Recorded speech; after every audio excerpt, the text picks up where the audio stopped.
우리 지난주에 말씀드린 것처럼 우리가 주현절을 보내고 있죠. 주현절이라고 한다는 것은 어떤 의미라고 했습니까? 주님의 나타나심, 주님께서 이 땅에 공생애를 시작하시는 사건을 기념하는 절기가 바로 주현절이죠. 그래서 우리가 지난주 말씀에는 어떤 사건을 봤죠? 예수님께서 세례 요한에게 세례를 받으신 사건. 근데 오늘 이어지는 말씀은 어떤 말씀이냐?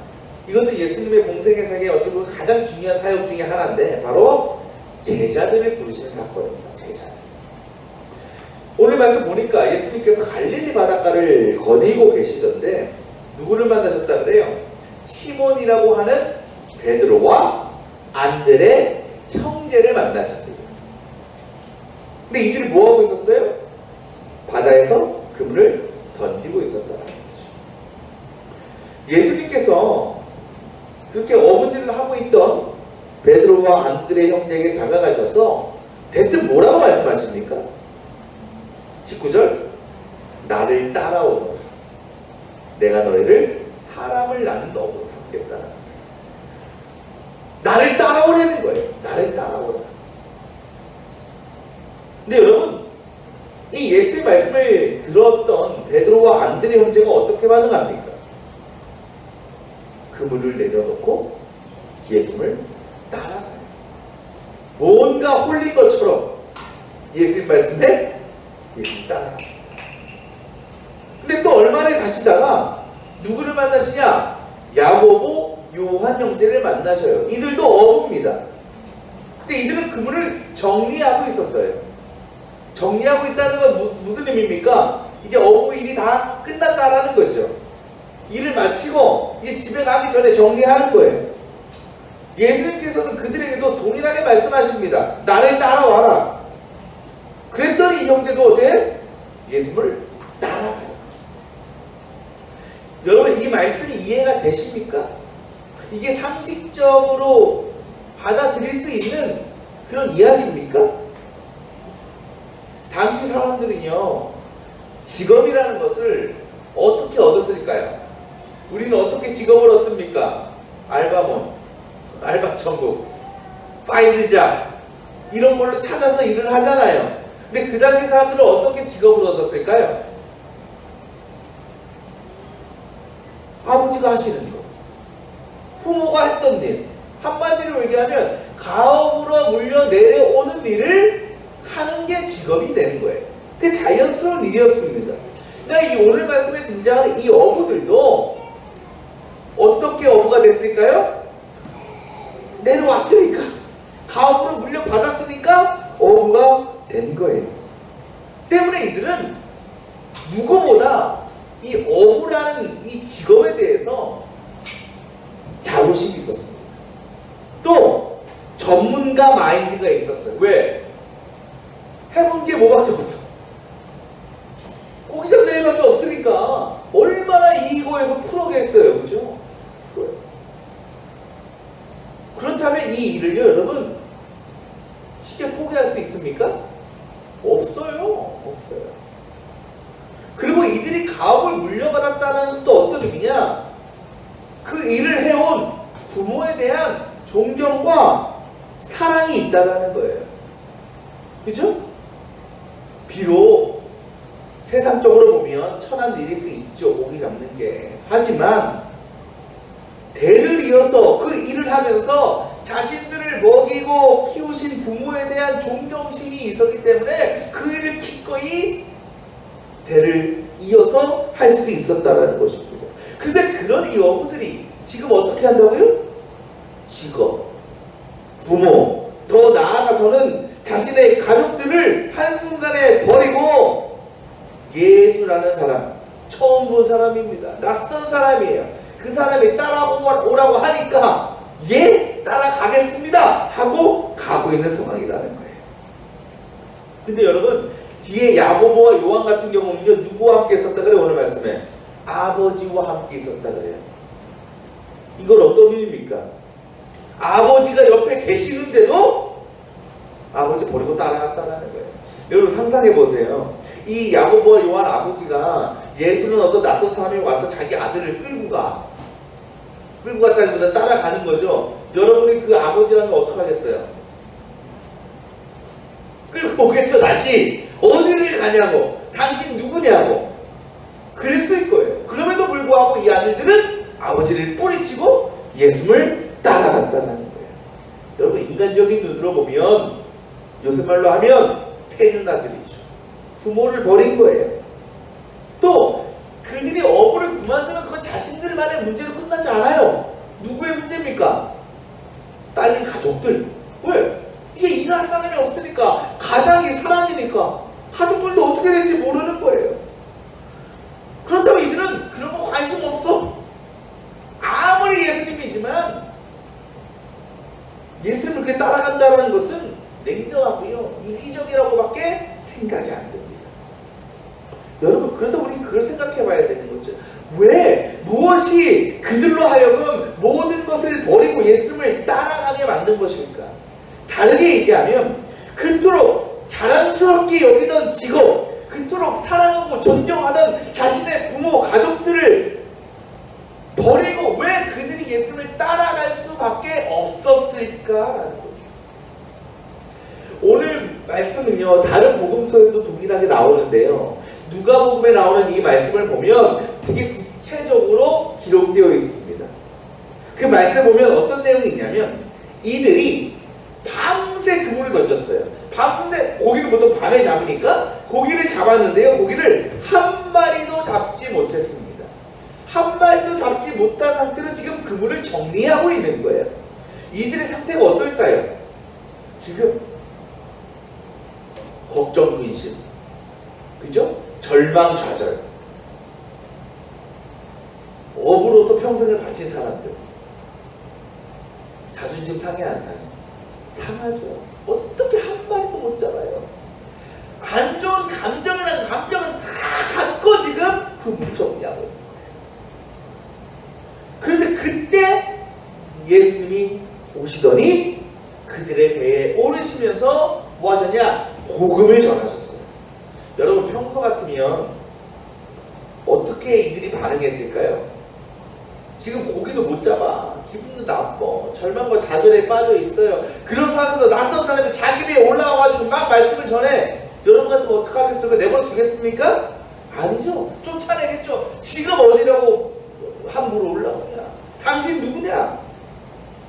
근데 이상하게도 이날만큼은 베드로가 전날의 일이 너무 힘들어서였는지, 아니면 고기를 한 마리도 잡지 못한 것에 대해서 너무나 큰 실망을 해서인지 예수님을 그냥 내버려 둔 거예요. 아마 이런 심정이겠죠.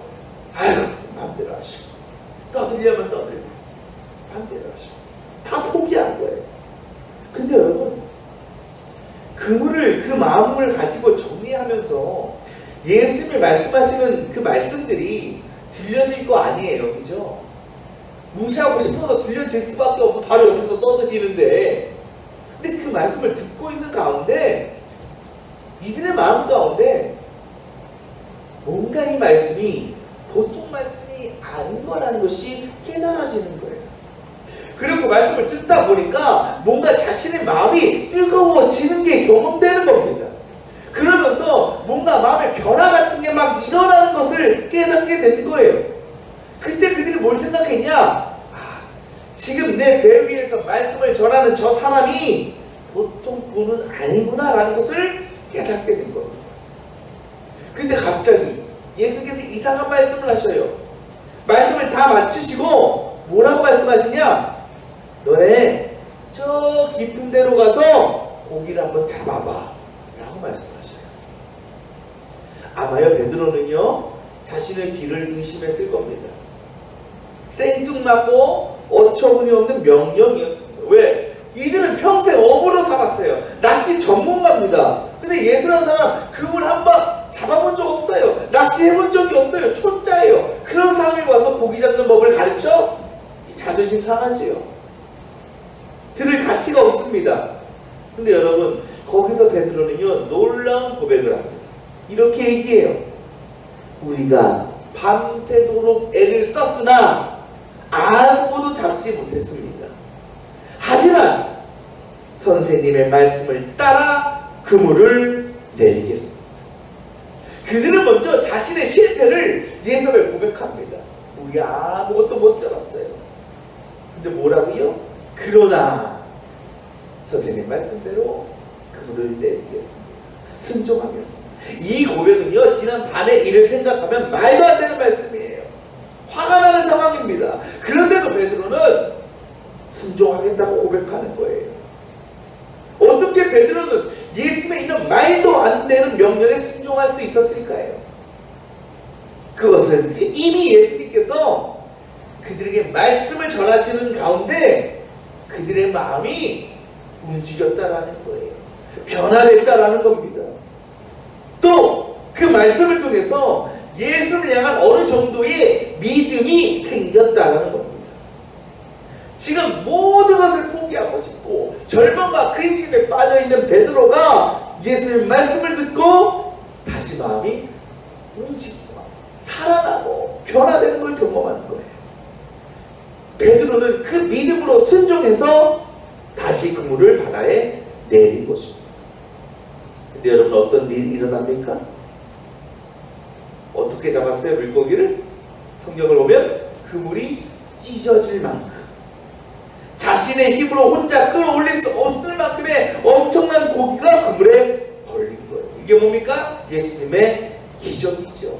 능력이 나타나는 거예요. 그것을 경험한 베드로를 여러분 상상해 보세요. 제정신이 아니었을 거예요. 깜짝 놀라서 뒤로 나 자빠졌을지 모릅니다. 그리고 그 순간이 바로 예수님의 놀라운 능력에 압도되는 순간, 사로잡힌 순간이었다는 거죠. 그때 베드로가 뭐라고 고백한지 아십니까? 주님, 나에게서 떠나주십시오. 나는 죄인입니다. 이 고백이 무슨 고백일까요? 베드로는 지금까지 어떻게 살았어요? 억울하는 그런 직업에 대한 자부심, 지금까지 한 번도 고기를 놓쳐본 적이 없는 그 프로정신, 그 자기 능력, 자기 의로 어깨에 힘 올라가면서 그렇게 살았던 사람이에요. 근데 뭘 경험해요? 처절한 실패를 경험하죠. 한 마리도 못 잡는 굴욕을 경험합니다. 근데 그것도 끝이 아니죠. 그 모든 것들은 예수님의 회복, 그물을 찢어질 정도로 고기를 잡게 하시는 예수님의 능력의 사건의 어떻게 보면 예비 상황이었다는 거예요. 그러니까 베드로는 그 자신의 철저한 실패를 통해서 뭘 깨달았겠어요? 야, 내 능력 아무것도 아니야. 내가 자랑했던 것 별거 아니야. 하지만 그 상황 가운데 예수의 능력을 통해서 고기가 그물이 찢어질 만큼 걸려 올리는 것을 경험하고 나서 이분이 진짜 능력자구나. 더 나아가서 이분이 하나님의 아들일 수 있겠구나. 왜? 그런 능력을 이전에 보지 못했던 것이기 때문에, 경험해본 적이 없는 것이기 때문에. 그래서 그 능력 앞에 벌벌벌 떠. 여러분, 우리가 너무 놀라운 걸 보면요, 너무 내가 생각하지 못한 걸 보면 놀람과 동시에 뭘 느껴요? 두려움을 느끼죠. 압도당하는 거예요. 베드로가 그걸 느낀 거예요. 그럼 베드로에게 예수님이 뭐라 말씀하셔요? 두려워하지 마라. 오늘 말씀, 너희는 이제 사람을 낚을 것이다. 이 상황은요, 베드로가 주님을 따라가지 않을 수 없는 상황이에요. 그리고 그 모습을 지켜본 베드로와 요한, 안드레, 야고보 마찬가지였다는 것입니다. 여러분, 이렇게 보면 베드로가 예수 말씀에 순종해서 따라간 것은요, 무모한 일도 아니고요, 이기적인 일도 아니에요. 세상 사람들이나 다른 사람이 보면 정신 나간 짓이고 미친 짓이고 그래서 비난할 수 있는 일이지만 이들에게는 아니었다라는 거예요. 주님의 그 신성한 능력 앞에서 나는 아무 자격이 없는 존재이고 죄인이라는 것을 깨달았을 때 이들은요, 더 이상 그 자리에 머물르고만 있을 수는 없었다라는 거예요. 고기 잡는 일에 자신의 삶을 허비할 수 없었다라는 거예요. 이제 더 이상 고기만 잡는 것이 아니고 자신이 만난 주님을, 자신이 경험한 그 능력을, 또 우리 인간이 얼마나 연약한 존재인지를 다른 사람들에게 전해 주어만 했었다. 여러분, 예수님을 모르고 주님을 믿지 않는 사람들에게는요, 우리 그리스도인들은 어떤 사람일까요? 정신 나간 사람들이죠. 이해할 수 없는 사람이에요. 왜? 인생 짧잖아요. 누릴 수 있는 시간 짧아요. 세상 즐거움과 세상 만족을 찾아 누리기에도 시간이 부족한데 그걸 누구한테 써? 하나님 앞에 쓰고 있는 거예요. 황금 같은 휴일. 예배 드린다고 교회에 와서 몇 시간을 보내고 가는 거예요. 그리고 경제도 어려워요. 한 푼이 아까워요. 그런데도 그걸 하나님을 위해서, 교회를 위해서 물질로 헌신하고 있다는 거예요. 그들이, 세상 사람들이 볼 때 그런 우리는 어리석은 사람들, 미련한 사람일 수밖에 없습니다. 또 우리는, 어떤 분들은 그런 얘기를 들으면 갈등을 해요. 내가 이런 소리 들으면서 내가 신앙생활 해야 되나? 또 상처를 받기도 합니다. 하지만 여러분, 그럴 필요가 전혀 없어요. 왜? 우리는 진리를 알기 때문에 그래요. 진리를. 우리는 하나님의 주인이시고 우리의 삶을 인도하시는 분임을 믿잖아요. 그리고 그 아들 예수님의 피로 사신 은혜로 죄로 죽을 수밖에 없었던 내가 영원한 생명, 구원의 기쁨을 얻게 되었다는 것도 우리 믿고 알고 있잖아요.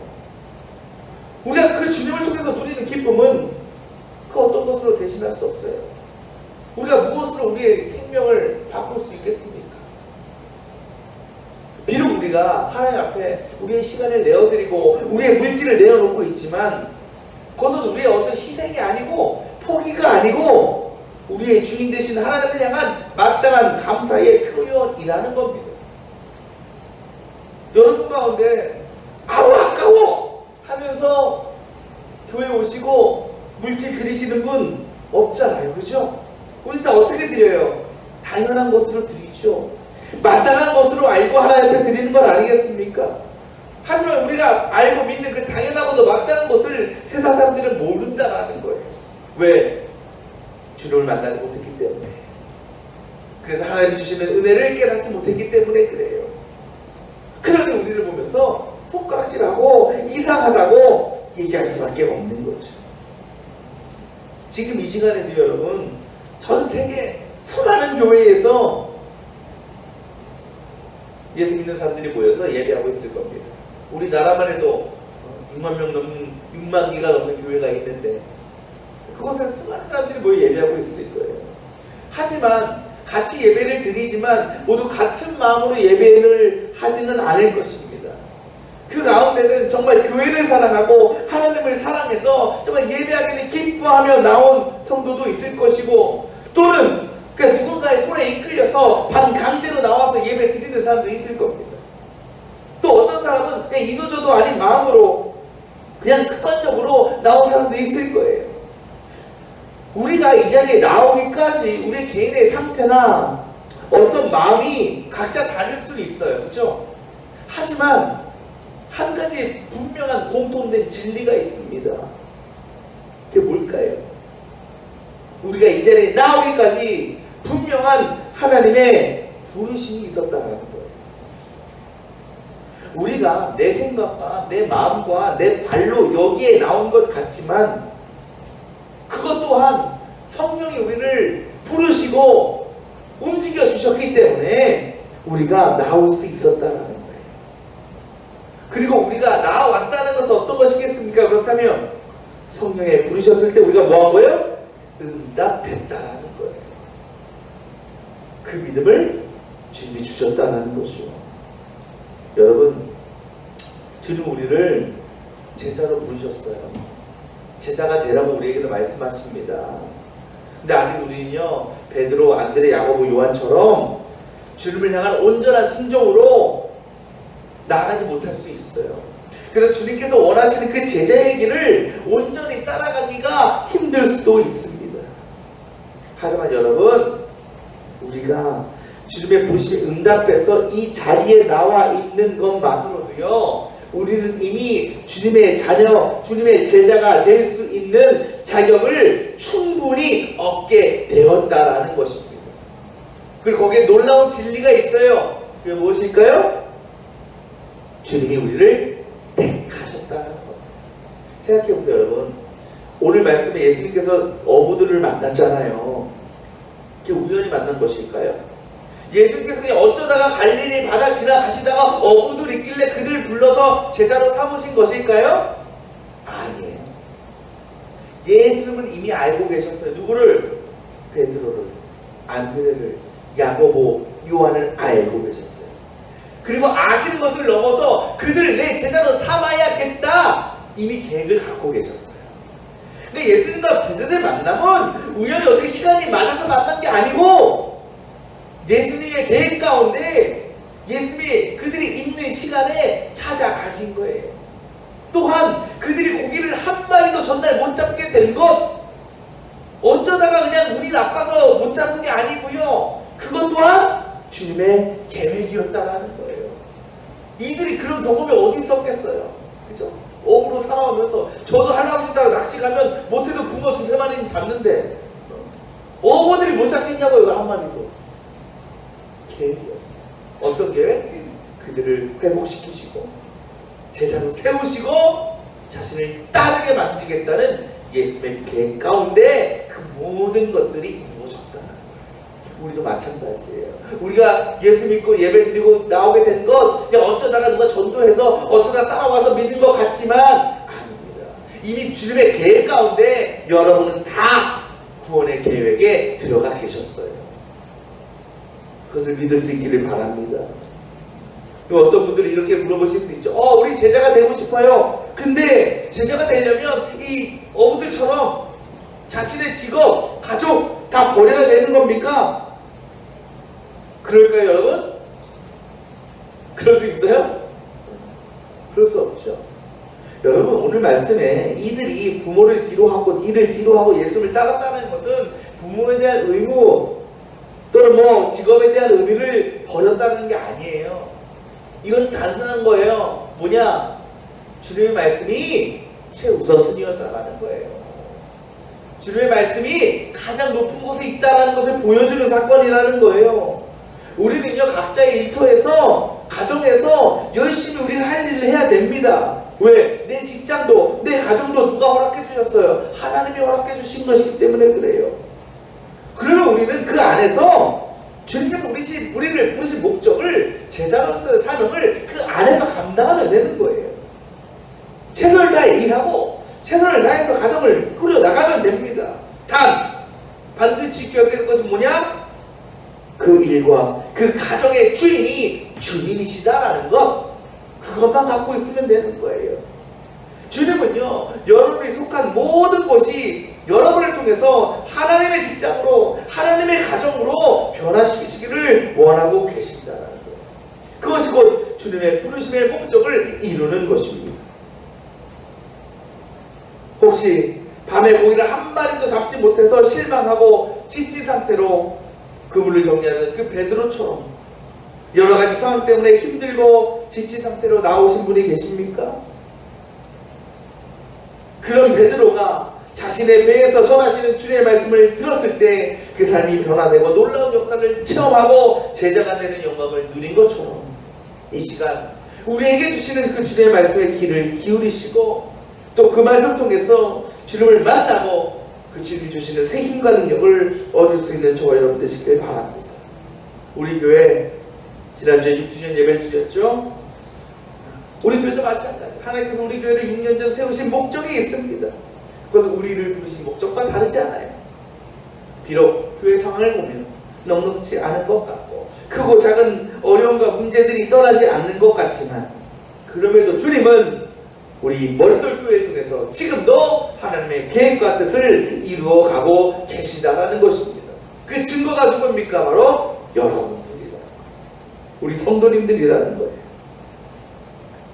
사랑하는 여러분, 우리들이 이 머릿돌교회 안에서 정말 주님께서 세우신 그 목적을, 그 뜻을 잘 성취해 나갈 수 있기를 바랍니다.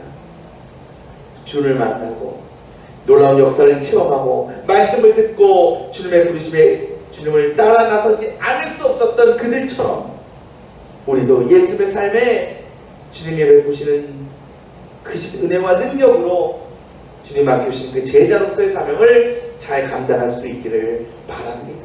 이미 우리는 준비가 된 사람들입니다. 그렇게 제자된 성도, 또 제자된 교회로서 우리 교회가 더욱더 하나님의 일에 큰 쓰임을 받고 세상에 빛이 되는 복된 성도들, 교회가 되시기를 축원합니다.